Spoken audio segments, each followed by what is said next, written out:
сънародници, обръщам се само единствено към своите сънародници.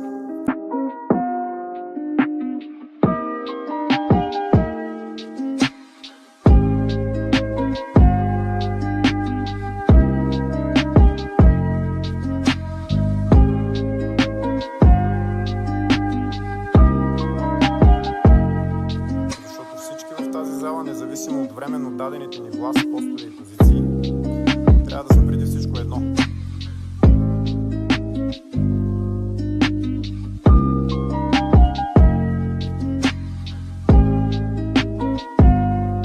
Малцина от вас, уважаеми сънародници, упражниха задължителното си право, какъв оксиморон, на глас, преди само 10 дни. Останалите 70% останахте вкъщи. Не намерихте време, но най-вече не намерихте мотивация да изберете някой от присъстващите в тази зала. Не видяхте достойни за своето доверие. Огромната част от българският народ открито заяви, че не се интересува кой управлява държавата, кой го представлява, кой е отговорен за настоящето и бъдещето на нацията и държавата. 70% от нашия народ избра да остане вкъщи в изборния ден и така на практика гласува вот на недоверие на собствената си държава. И ако в първите часове и дни това нас, малцината гласували, ни гневеше, скоро дойде ред на отчаянието. Защото за негласувалите няма значение кои са тук в тази зала.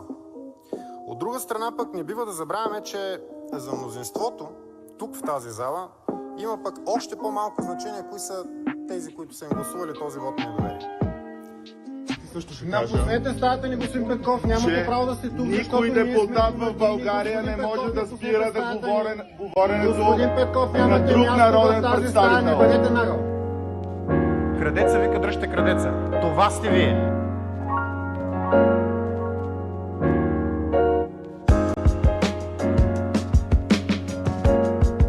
Ето защо вашето управление в момента е вредно. Защото в ситуация, в която в Одеса дори в момента няма никакви военни действия, освен това, че украинското правителство раздаде на всички, които искат и имат желание, оръжие и в момента в центъра на Одеса се стреля, но се стреля от бандитски формирования, защото няма нито един руски военен, защото дори официалната американска информация показва, че руснаците са на повече от 200 км оттам.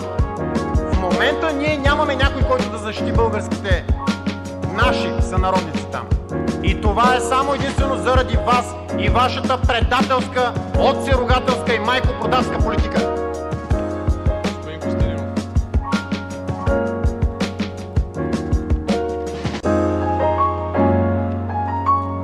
Заповядайте, господин Павия, имате думата.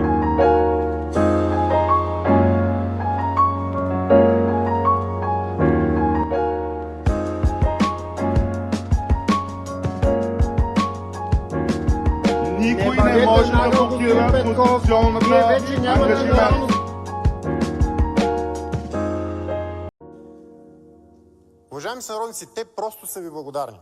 Защото с вашата пасивност вие ги бетонирате в меките столове, където удобно са разплули охранените си туловища. И така в този разлом между пасивни национални нихилисти и активни политически илюзионисти, остатъците от българската държавност пропадат все по-дълбоко.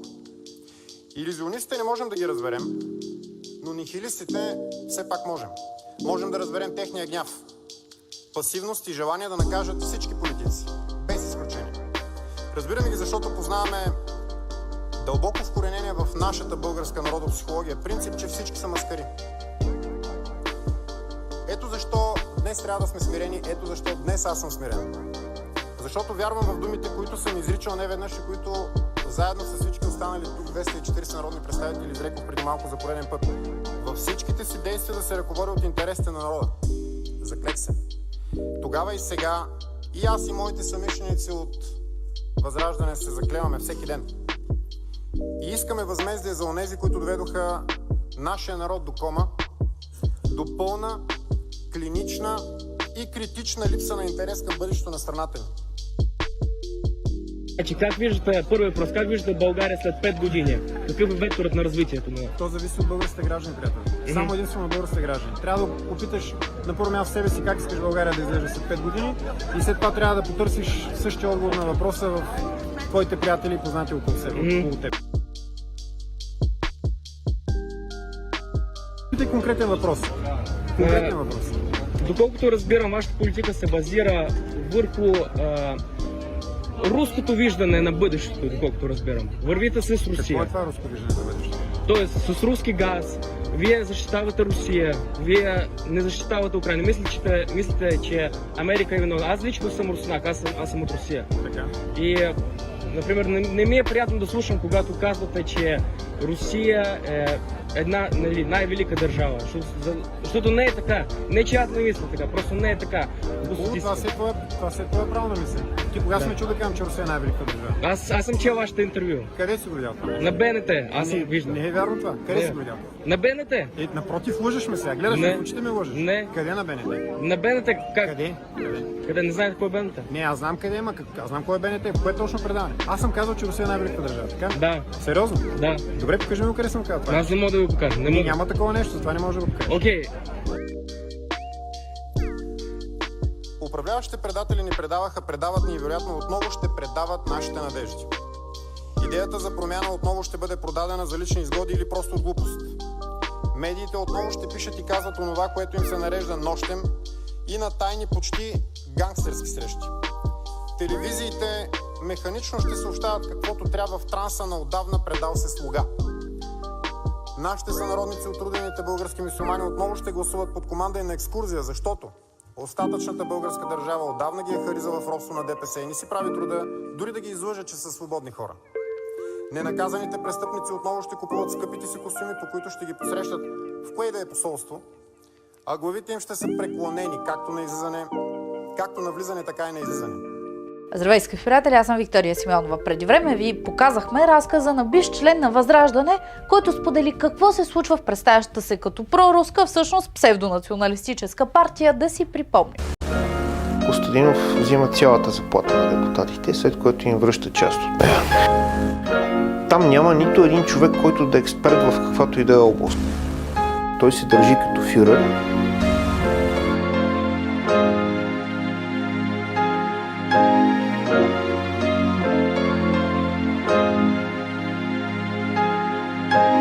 Вече сме чували за така наречените тролски фабрики на Възраждане. Време е да разберем какво се случва в тях, както и как се организират протестите на партията, имаща навика да яхва всяка вълна недоволство. Чуй!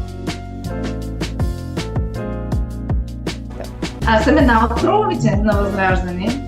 Системата е изключително проста. Първо, хората, които искат да използват тяхните си профили, задължително беше да бъдат заключени, да не могат да ги виждат никой, да нямат никаква логота на Възраждане. Йовка координираше цялата работа, която е невярна Възраждането ден днешен.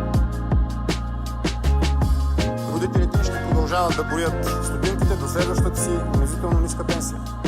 Децата ни отново ще изберат да заминават далеч, където и да е, само да не е тук, защото тук те вярват, че нямат бъдеще. А ние, които не сме се отказали да се борим за България, ще регистрираме отново и отново симптомите на предстоящата смърт на българската нация. Освен ако не се събудим сега. Българският народ удари звучен шамар на своя така наречен политически елит. Шамар, който дълго трябва да кънти и най-вече в празните глави в част от тази зала. Голямата, не, извинявайте, огромната част от нашия народ откровенно презира и искрено ненавижда хората в парламента. Смята ги за крадци, лъжци или откровени глупаци. Пример, кои точно партии съзирате зад тези протести, тъй като го подчертахте нееднократно това нещо?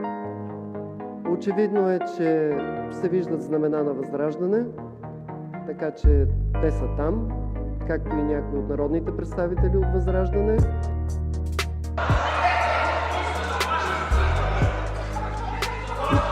Наистина е важен ден, защото, Моля ви, уважаеми колеги от Възраждане, да не се провокирате. разбирам, че темата за преодоляването на тежкото Господин Славов, комунистическо наследство не е ваша тема. Господин Славов, изчакайте една секунда, няма да ви отнема от времето. Господин Костадинов. Господин Костадинов, ако не успеете да овладеете групата, трябва да прекъсна заседанието.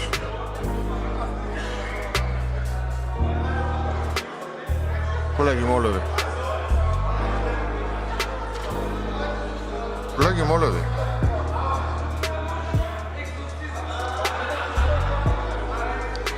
10 минути прекъсване.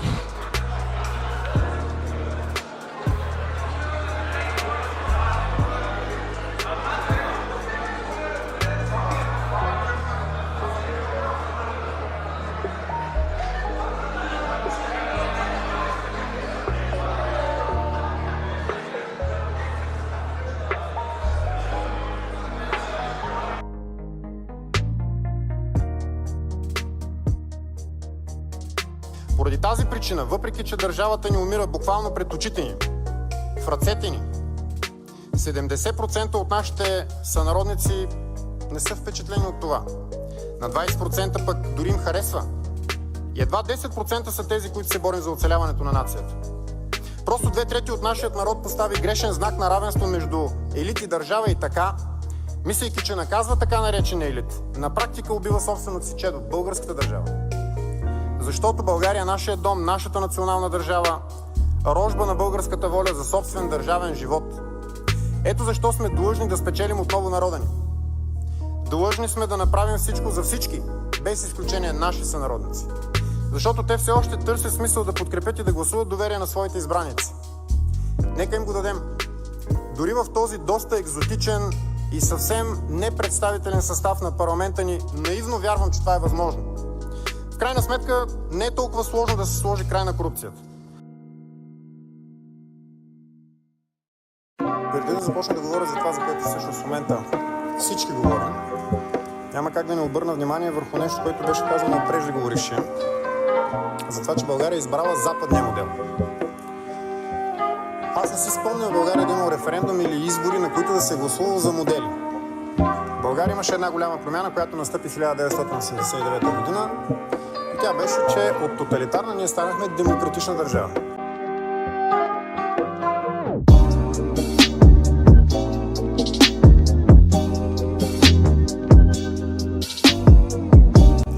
Демократичните държави не се делят на по-малко или по-много демократични, не се делят на източни, западни, северни или южни. Те или са демократични, или не са демократични.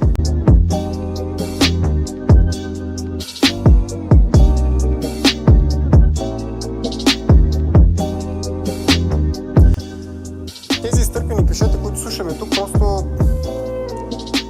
нямат вече никаква грам опора в българското общество.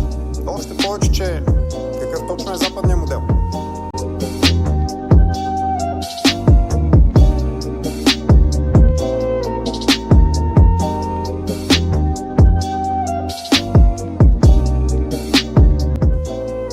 Моделът на олигархичния управленски модел, на корупцията, на политическото робство, на зависимостите, това, което виждаме в България, на прикрити и не толкова прикрити връзки между организираната престъпност и организираната държавност. Това ли е западният модел? Защото това е нашата държава в момента. И това ни го казват и нашите така наречени партньори и така наречени съюзници. Постоянно.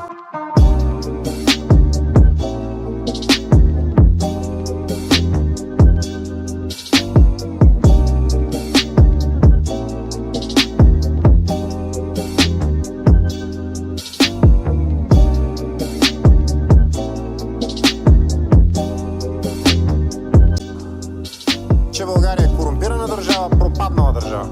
За съжаление, това не е западният модел. Затова нека да приключим с тези втръснали, втиснали се и до немай-къде омразни на огромната част от българския народ клишета и да се върнем на това, което трябва да коментираме днес тук. Може ли това правителство, което ни беше представено преди малко от господин Росен Желязков, да получи подкрепа? В интерес на истината, господин Желязков каза нещо интересно, което обаче не е вярно. Той каза, че за първи път в Народното събрание се представя кабинет без осигурено политическо мнозинство. Всъщност не е точно така. Такъв кабинет беше представен преди точно 11 години от министър-председателя Пламен Орешарски. И тогава моделът беше почти същия. Не напълно същия, защото тогава не както е в момента първата и втората сила ГЕРБ и ДПС, а втората и третата сила БСП и ДПС, без да разполагат с пълно мнозинство, но разчитайки на Волен Сидеров, както беше споменато тук, и на Златен пръст, отидоха и направиха правителство. Това правителство катастрофира. И заедно с него, за съжаление, катастрофира и българска държава. Катастрофира, между другото, и партията, която тогава се довери на ДПС, БСП. От тогава насетне тази партия е само единствено надолу. И от 1 милион гласа почти стигна на 150 хиляди гласа на последните избори.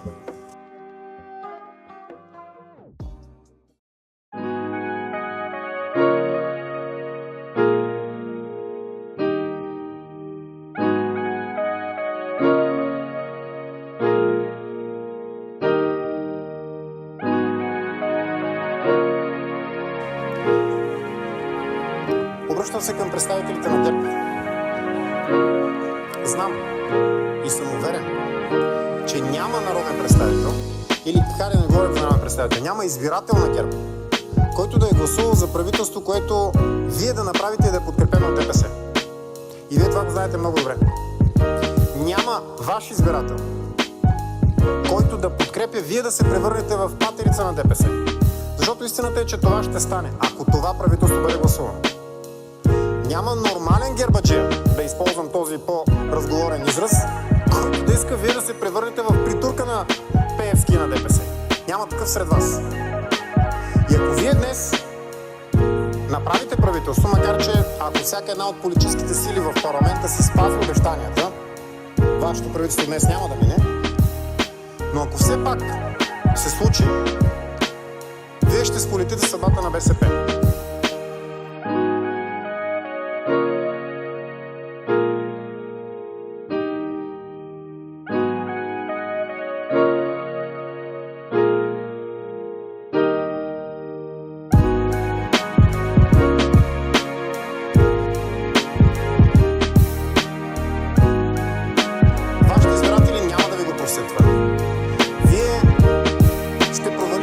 Освен себе си и бъдещето на България.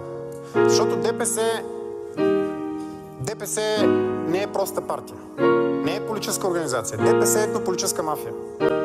ДПС в момента е на всичкото отгоре в много сериозна вътрешно-политическа криза, която пък, за съжаление, поставя под въпрос, може би дори елементи на националната сигурност в нашата страна. Щем или не щем. На тези хора ли искате да поверите съдбата на българския народ? На тях ли искате да станете патерици? Та те дори себе си не могат да управляват в момента.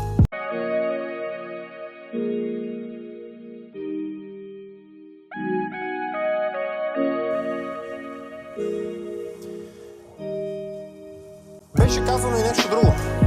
Отново, от господин Желязков. Че наблюдаваме криза на статуквото. Да, факт, криза е. Само, че ние от ВЪЗРАЖДАНЕ не виждаме в това нищо лошо. Защото статуквото е точно този, как беше, западен модел. Моделът на олигархията, на корупцията, на зависимостите, на престъпността, на дакелите, на пуделите, на пачките, на кюлчетата, на каквото се сетите още. Всичко, което всъщност води до там, че българите в крайна сметка казаха едно огромно майната ви на цялата политическа система.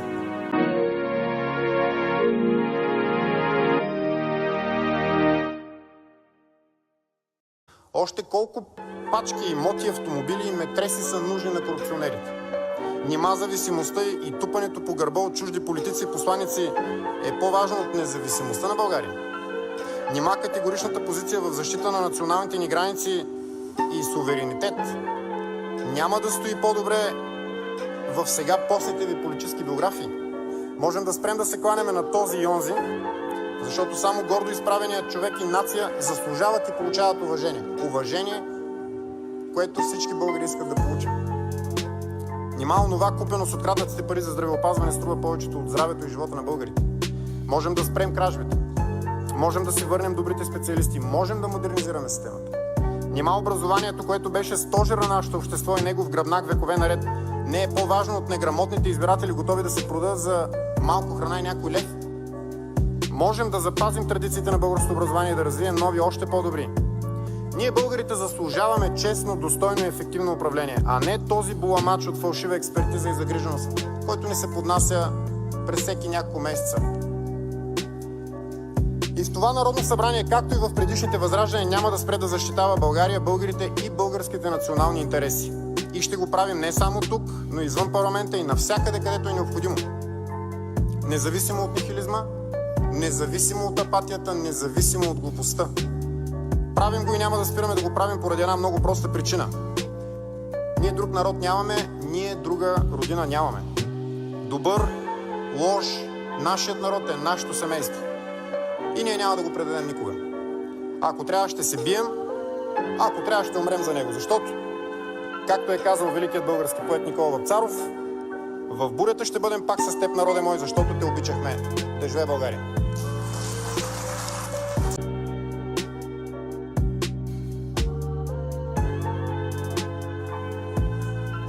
Ето защо няма нищо лошо във възможността да се отиде на нови избори. Макар че ние от ВЪЗРАЖДАНЕ смятаме, че този парламент все пак може да излъчи кабинет. Не е невъзможно.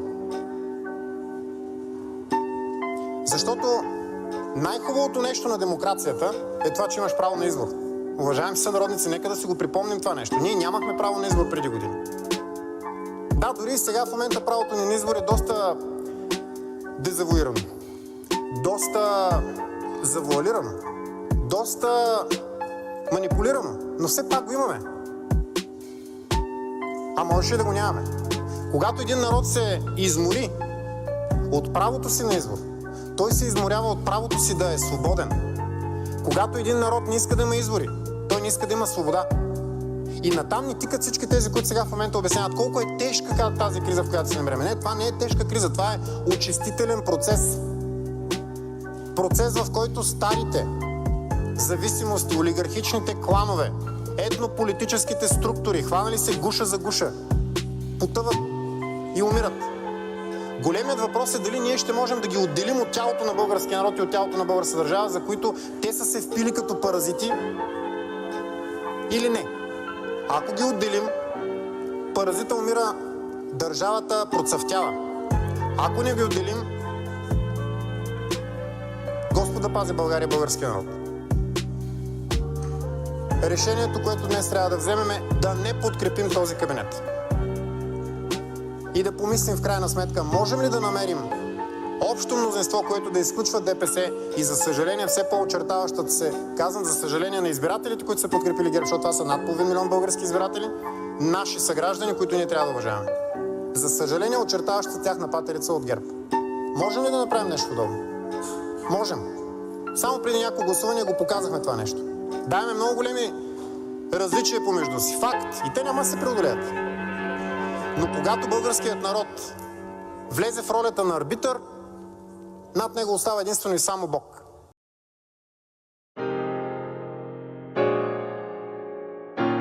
Чакай само да бъде останете.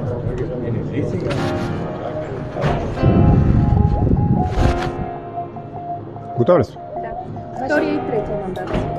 Втория мандат е нулев. Няма смисъл да го коментираме. Никой няма да подкрепи правителство, което е на разпадаща се политическа сила с не е ясно какъв точно председател, съпредседател, почетен председател. Още там в момента ситуацията е малко отиваща към прокурорска. Защото с оглед на това, което вчера слушахме тук в кулоарите за депутати, които са били заплашвани от собствения си председател на парламентарната група, все едно е обикновена квартална мутра. Смятам, че в този случай би следвало прокуратурата да се намеси, да има разследване, за да стане ясно дали е така, дали не е така, защото е възможно таки депутатите да са казали неща, които не отговарят на истината.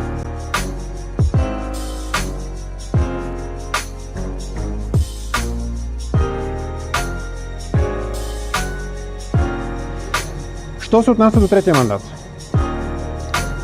Независимо на кого бъде даден третия мандат, можем да кажем едно. Единственото правителство, което може да бъде създадено в момента в парламента на някаква принципна основа е правителство на базата на обединение срещу ГЕРБ и ДПС в този вид на този парламент. Защото 5 политически сили в парламента, ВЪЗРАЖДАНЕ, ППДБ, Има такъв народ, БСП и така нареченото величие, обясняваха по време на кампанията как не трябва да се допуска ГЕРБ и ДПС обратно във властта.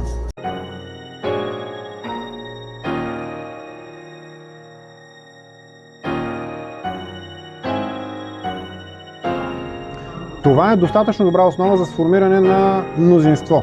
За коалиция е трудно да говорим, да не кажа почти немислимо, но достатъчно за мнозинство.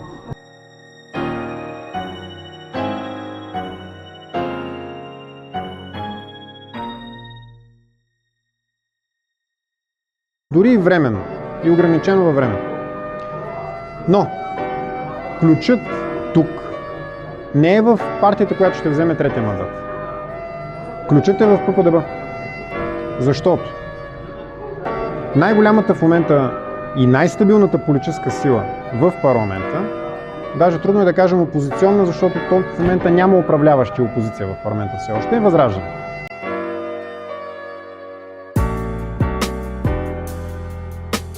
Всички останали са или в състояние на полуразпад, или в състояние на свободно падане, или пък в интересното състояние да се притесняват от това да съставят собствено правителство.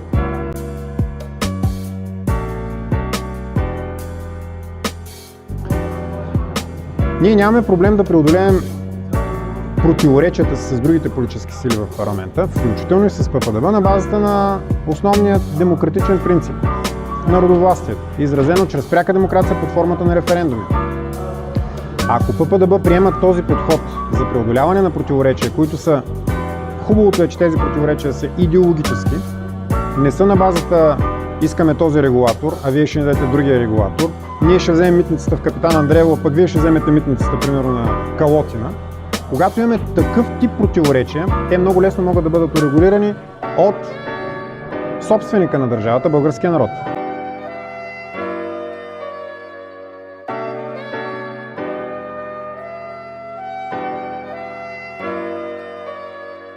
Под формата на референдум.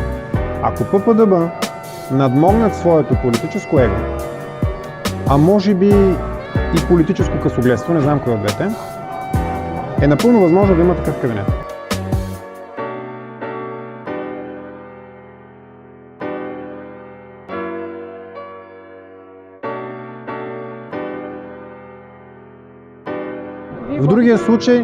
В другия случай такъв кабинет няма да може да бъде сформиран. Защо? Ако ППДБ откаже да участва в конфигурация с другите политически сили, означава, че трябва да се направи правителство или с ГЕРБ, или с ДПС, което пък ние отказваме на своя ред.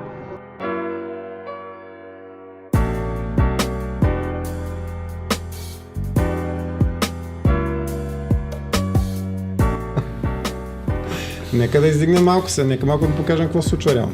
Никола Григоров троли и тебе. Тролските страници във Фейсбук, които симпатизират на Възраждане, например Гневник, абсолютна база, често плюят по Марков, ППДБ, но към ГЕРБ са доста сдържани. За ДПС не се задават никакви колажи. Между другото, ти ли ги издържаш? Това е моят въпрос. Тия неща, Възраждане ги издържа. Някои от тези не съм ги чувал, между другото. Гневник? Гневник, да, Гневник съм го чувал, но другото какво беше? Абсолютна база. Абсолютна база. Не съм го чувал. Не съм го чувал. Но има няколко такива, нали? Вагинал има едно нещо като капитал. Ти ли си ги измисли? Да, бе, аз съм ги измислил. Аз измислям всичко, разбираш. Не знам, защото те работят за теб в голяма степен. Да поема отговорността. Ако ги издържаш, няма да е често спрямо нас. Има двама души, които са виновни за всичко, Путин и аз. Макар че в България по-скоро аз и Путин, нали? Така че... Путин и ти.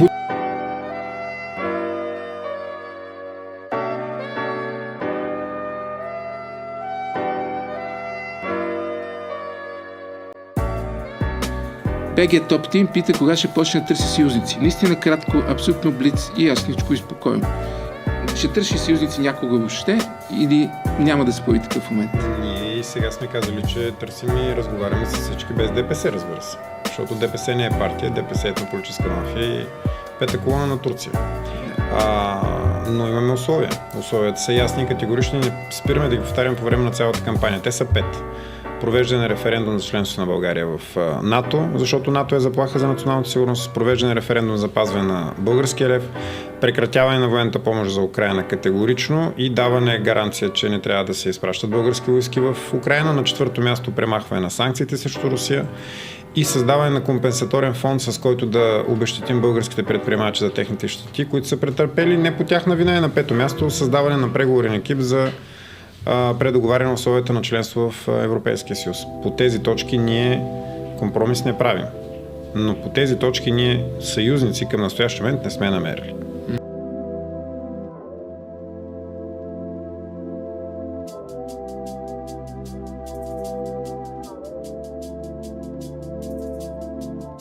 И автоматично почти 80 гласа излязаха от сметката. Няма как да стане правителство този.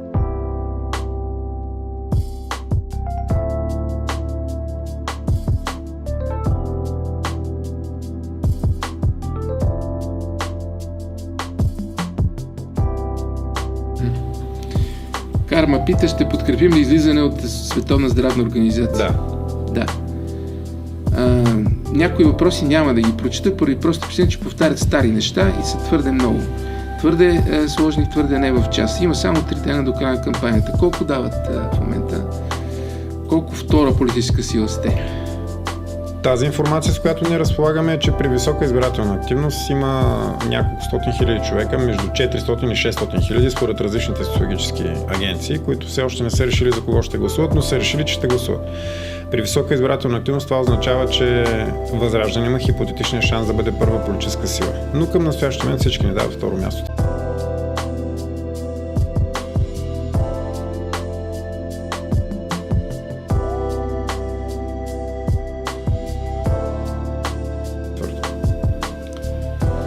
Няма да споря. Първа няма да сте, обаче това, че сте втора е вече изключително важно и би могло да обърка плановете на Борисов и да отиваме на нови избори след това.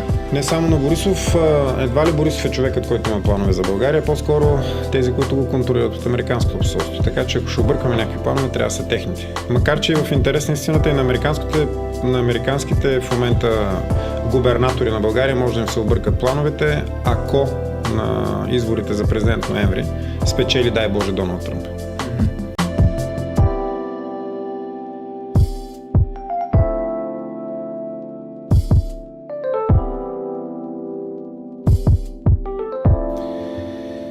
Така, Джон До пита задължително вероучение в училищата. Да. Архитектурният облик на София и България като цяло. Ханес казва, че е хубаво да се промени нещо в архитектурния облик. Казвам го само, защото съм съгласен с него. Аз съм съгласен, обаче за промяната на архитектурния облик в случая общините имат една единствена роля и тя е чрез общите устройствени планове, с които дават възможност и определят къде какво да се строи, а не как да се строи.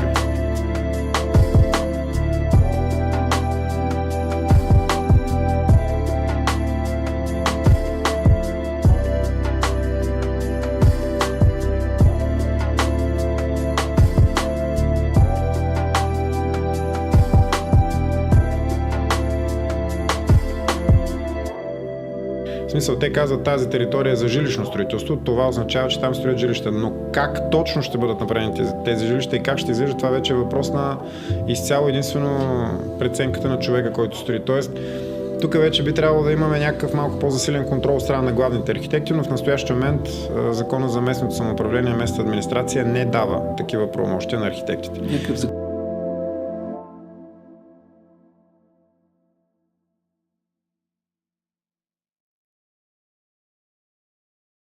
Вие водите ли разговори в момента с ППДБ? В момента ние не водим преговори. Това, което можем да кажем е следното. Независимо от това на кого бъде даден третия мандат, ключът в момента е в ръцете на ППДБ. Ако те надмогнат политическото си късогледство или егоизъм, както искате го наречете, може да има правителство, което да остави ДПС и ГЕРБ в изолация и в опозиция. От друга страна обаче, ако те не се съгласят на такъв вариант, тогава те на практика подаряват властта на ГЕРБ и ДПС. Подавате ръка на ППДБ. Така? Не само, вижте, ние в момента подаваме ръка на собствените си избиратели, най-вече.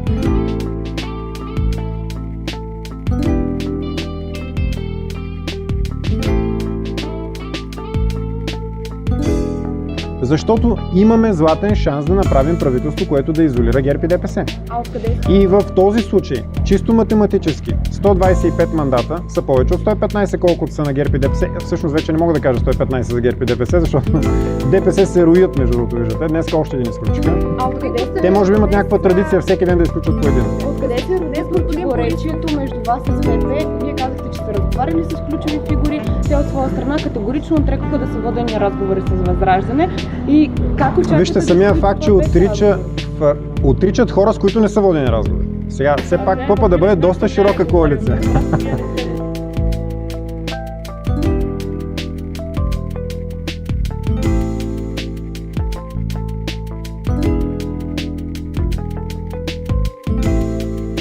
За стила ни е нужен, защото той е в центъра на няма закон за стила, по-скоро трябва да се приеме закон, т.е. не закон, трябва да се даде възможност определени градски територии, градски части, определени градски части да имат сравнително хомогенен външен вид. Обаче има и нещо друго. Какъвто и да е обликът на нашите градове. Ако те изглеждат като парцеливи гета, които не се поддържат, няма смисъл даже да го коментираме. Има нещо, което не само в София, но и въобще във всички градове в България забелязвам. Те са зверски обезобразени от графити. Нещо, което го има само единствено в западноевропейски градове. Никъде другаде. Те не се почистват, няма никакъв контрол, въпреки че градовете ни са опасани вече с камъни. Всеки може да отиде и да нацапа каквото му хрумне и никой няма да понесе отговорност след това. Така че дори да имаме най-прекрасните сгради, ако на тях има всякакви цапаници и гносотии, а отпред има купчини от боклуци, които не се почистват, защото улиците ни не се мият с месеци, да не кажа с години, какъв е смисъл още да го коментирам?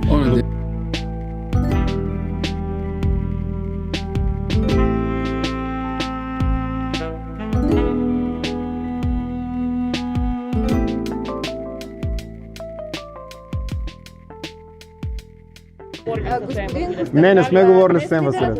Кирил Петков каза, че има нова сглобка между вас и ППДБ и дори ви нарече новия Пеевски. Така ли ме е нарекал? Да. Това е живото потвърждение на поговорката "Крадеца вика, дръжте крадеца". Какво да ви кажа?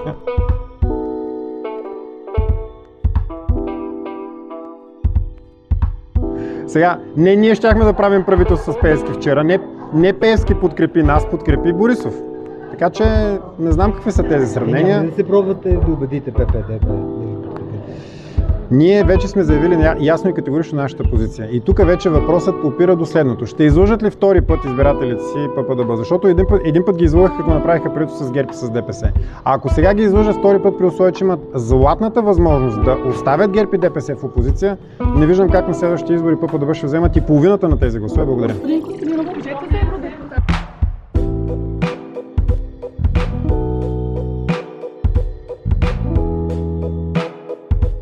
Защо никой не повдига въпроса за растящия външен дълг на страната? 46% от прогнозния БВП. Дали това е вярно? Да, обаче това е сумарния външен. Това е сумарния външен и вътрешен дълг. Иначе сумарно по документи външният дълг е по-нисък, но това не бива да не успокоява, разбира се, защото той расте. Не е вярно, че никой не повдига този въпрос. В парламента сме го коментирали, включително и когато се прие последния бюджет, който е за 2024 година. Не случайно затова ние от Възраждане гласувахме против бюджета.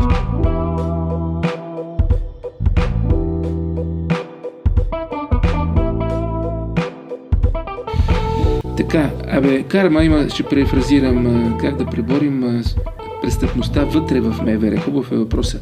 Имаш ли, ако правиш правителство, имаш ли човек за вътрешен министър? Съвсем сериозно. Да. Ще кажеш ли? Не. Естествено. Но има решение за МВР. Решението за МВР е много простичко. Какво? Саакашвили го показва в Грузия как става. Просто приключваш с МВР в рамките на един ден. Уволняваш всички. Абсолютно, да. И след това започваш от начало, като всеки един има възможност да кандидатства, разбира се, и за същата позиция, която е вземал, само че при едно условие. Минава полиграф.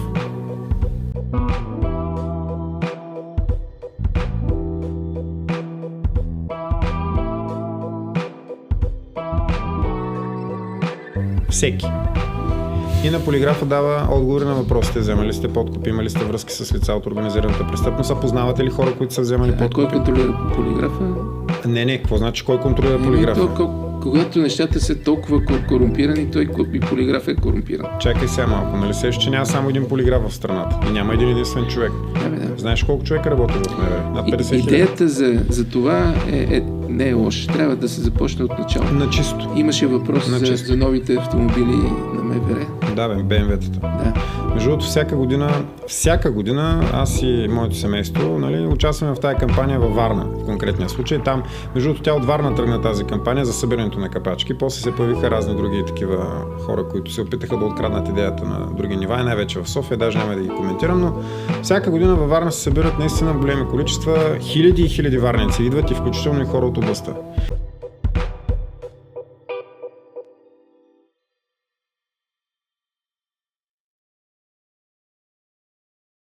И днес, като прочетох един статус на момчето, човека, мъжа, който започна цялата тази кампания преди години, Той, разбира се, не беше кой знае колко остър и краен. Аз мога да бъда, но той казва следното нещо. Ние, вика, събираме от години, за да купим примерно една линейка за една година. Нали? Горе-долу това е, събира се от хиляди хора и така нататък и така нататък. Следващия мен държавата се штраква на пръстите и изведнъж дава БМВ-та. Не, че не трябва за полицията да има коли.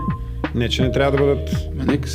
Не, че не трябва да бъдат и хубави и мощни. Обаче, щом като има за МВР, ще има и за Министерството на здравеопазването в конкретния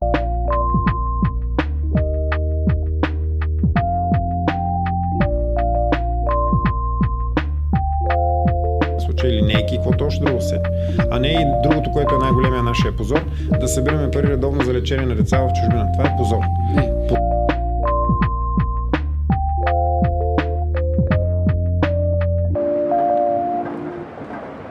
Детайли са точно пакетите и прочее, но едно мога да кажа. Щом държавата е намерила пари за БМВ-та за полицаите, трябва да намери в такъв случай и пари за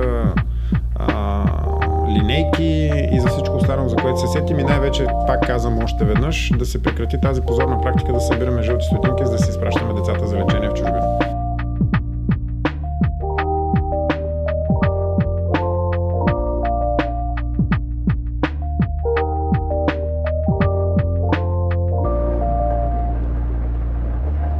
За НПО-та сме говорили с Костадинов, силно се надявам той да направи пак грузинския модел, за да разкараме НПО-тата и да започне да ги регистрираме, като не да ги разкараме. Ако Възраждане управляваше България, сега в Грузия щяха да приложат българския модел. Всъщност закона, който се прие в Грузия, на практика същия като този, който ние предлагаме в България.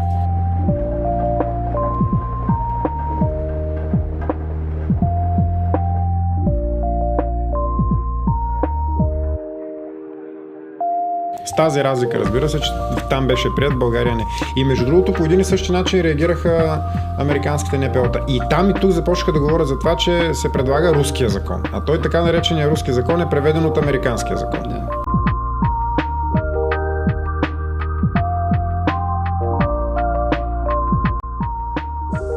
Благодаря, господин председател. Сега аз не разбирам защо се затваряме очите за това, което се случва в момента в държавата, пред очите ни. Една парламентарна група на ДПС в момента провежда чистка в държавата. Пеевски разчиства хората на Доган. Това има ли някой, който да не го е разбрал? Има ли някой, който да не го е видял? Включително днес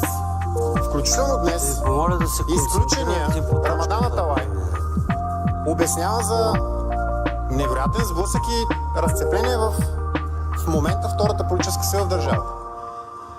Би било редно в такъв случай, най-малкото което е, този човек, който си подава оставката, да дойде и да обясни какви са мотивите. Това е квота на ДПС. Виждаме, че ще има и друга такава точка. Пак квота на ДПС.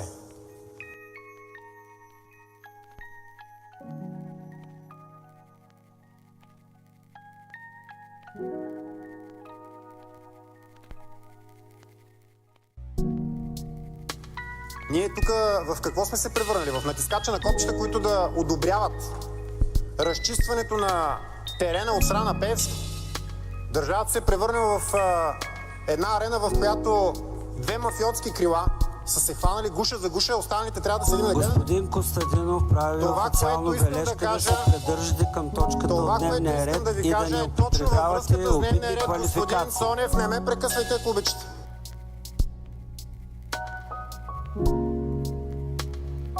Хора забравят какво означава думата медия, защото тя е чуждица. Между другото, появи се веднага след 90-та година. В началото много хора не знаеха какво е това и мислеха, че става въпрос за медиуми. А реално погледнато то е едно и също, защото едното и другото носи произхода си от латинската дума, която всъщност на български се превежда като посредник. И когато посредникът между този, който създава новините и този, който консумира новините и ги чете и се запознава с тях, е в ръцете на друга държава, ти можеш да контролираш цялото общество.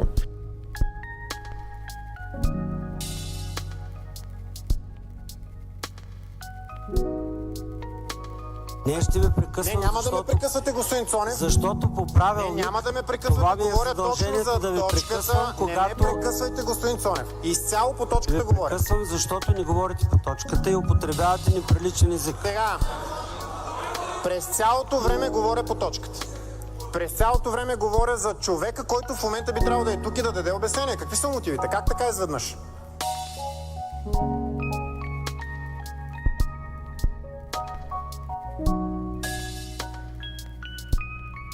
Който контролира медиите, контролира обществото. Да. Това е истината.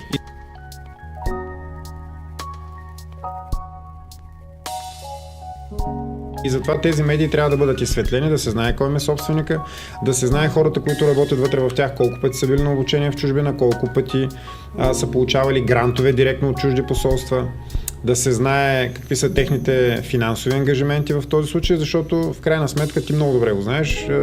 Наистина медиите, а и някои от лицата в тях са определено много по-силни, отколкото лица от изпълнителната, законодателната или съдебната власт.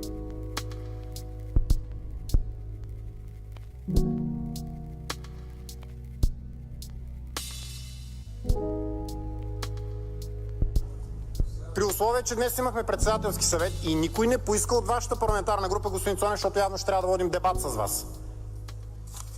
Ако искате да се изкажете, слезте тук и тук говорете от тая трибуна, тук ви е място.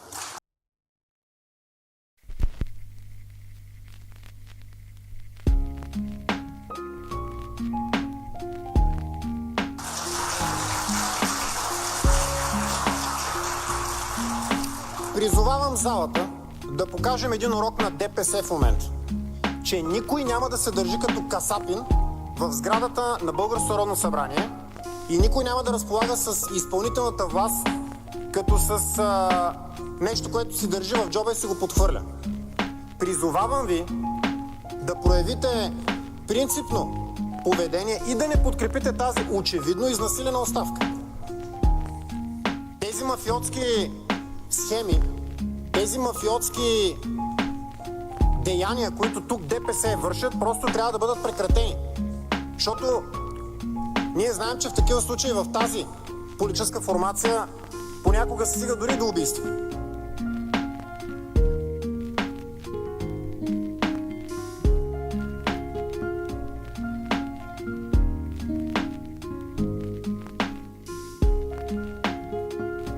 Това е навсякъде по цял свят. И точно поради тази причина собствеността на медиите е елемент от националната сигурност на държавата. И когато имаш една държава, в която медиите са собственост на друга държава, на други държави, даже не на една държава, на държави, това реално погледнато означава, че ти си позволил някой да се меси във вътрешните работи.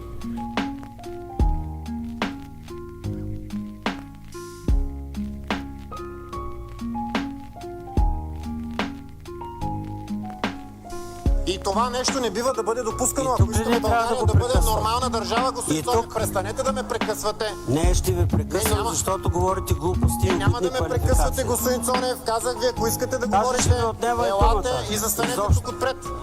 Вижте си правилника, господин Костадинов, ще видите на какво основание ви прекъсвам.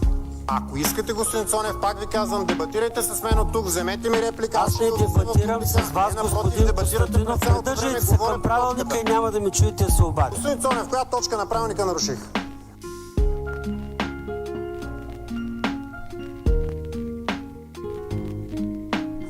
Коя точка? Сега ще ви кажа. Айде, кажете ми. Да ви дам ли малко време да си разкажете? Дайте ми малко време, да. Добре, докато господин Цонев проверява точката, която не съществува, аз ще приключа с много простичкия призив към всеки един от залата, който не е част от ДПС. Нека да не узаконяваме като безучастни наблюдатели на едно мафиотско разчистване на сметки това, което в момента ДПС искат.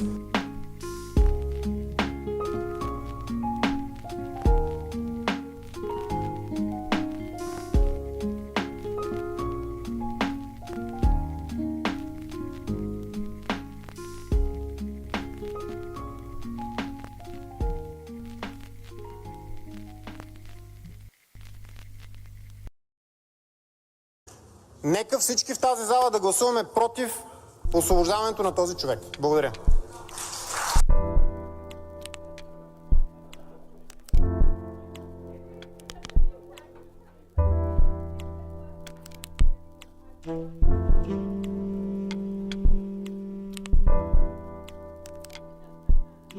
И когато ние поискаме тези собственици да бъдат осветени, а хората, които работят в тях, които получават финансиране от чужбина, да се декларират като такива, и започва рев, че посягаме на демокрацията. Не, ние укрепваме демокрацията. Защото неясната собственост на медиите всъщност създава много сериозна заплаха за демокрацията.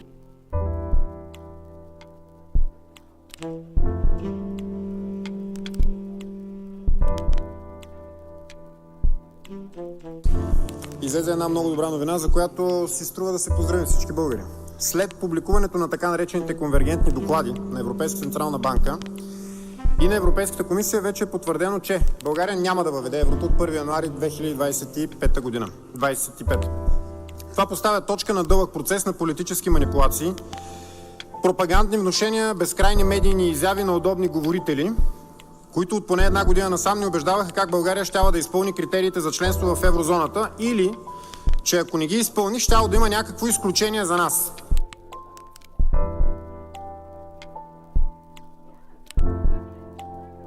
Само искам да ти покажа Foreign Affairs, което не е от сега, а от 22 април. Заглавието. Европа, но не НАТО, ще праща войски в Украйна. 22 април. Не го казваме ние. Това е водеща новина в Foreign Affairs, която е една от най-големите... Днеска излезе и схема откъде ще минат даже. От Турция минат през България, от Гърция минат през България. Мартине, за нас е ясно къде ще бъдем разположени. Натискът е да изпратим една полурота от 200 души, която да бъде разположена в Одеска област. За какво? Само е така пиарски, да могат да върнем няколко ковчега и да почнем. Точно така. За тях е изключително важно да изпратим, дори и дет се вика някаква, даже да не са 200 Баня души. да пратим. Примерно, нали? Той не случайно се говори за това. Един от твоите гости тук беше обяснявал, дали не беше и в твоето студио, как сега не можем да водим война с Русия на този етап, ама можем да изпратим транспортни части или някаква логистика друга, защото сега не сме били подготвени.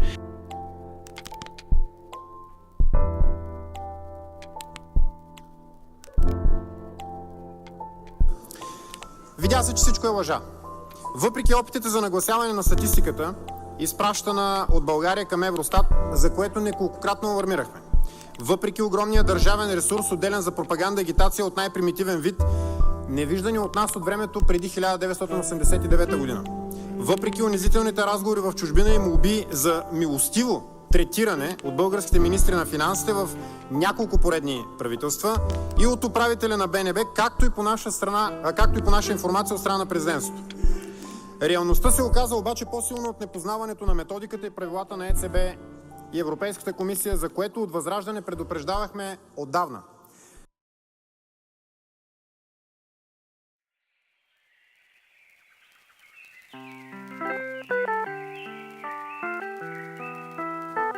Става очевидно колко безсмислено е упорстването на политическата върхушка. Вече официално България не е готова за еврозоната.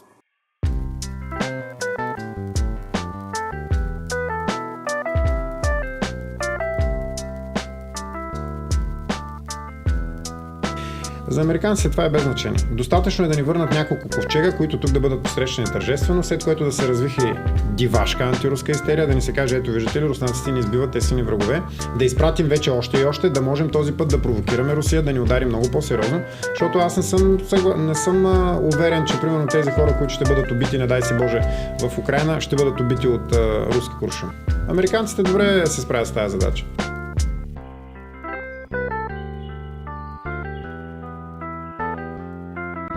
Българската икономика изобщо не е готова за еврото. Обаче това не е новина. Друг доклад, само че от страна на Световната банка, доказа, че едва към 2043 година България може да е постигнала достатъчна степен на така наречена реална конвергенция или изравняване на стандарта тук и в страните от еврозоната.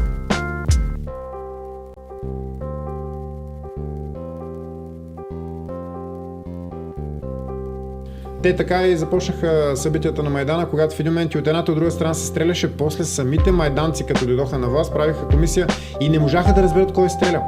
Защото те, държавата вече беше тяхна, те провериха тогавашните архиви на Министерството на вътрешните работи, видяха, бяха разпитани абсолютно всички командири на беркутовците, които тогава участваха в сблъсъците от страната на Министерството на вътрешните работи и се оказа, че в един момент, в първите 2 дни, и от едната и от друга страна се стреля, но не се знае кой стреля.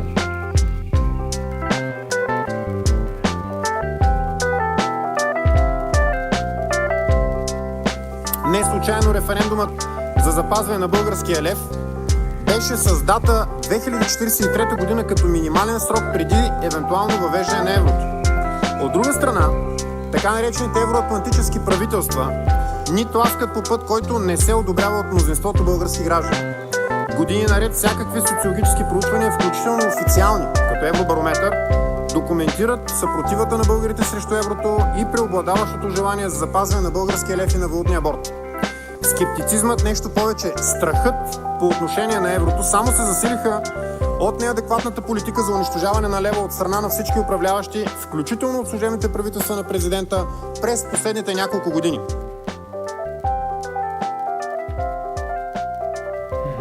Така че в случая няма да има никакво значение. Идеята ще бъде България да провокира Русия, за да може Русия да в крайна сметка отговори на провокацията и да случи това, което се случва в Украйна.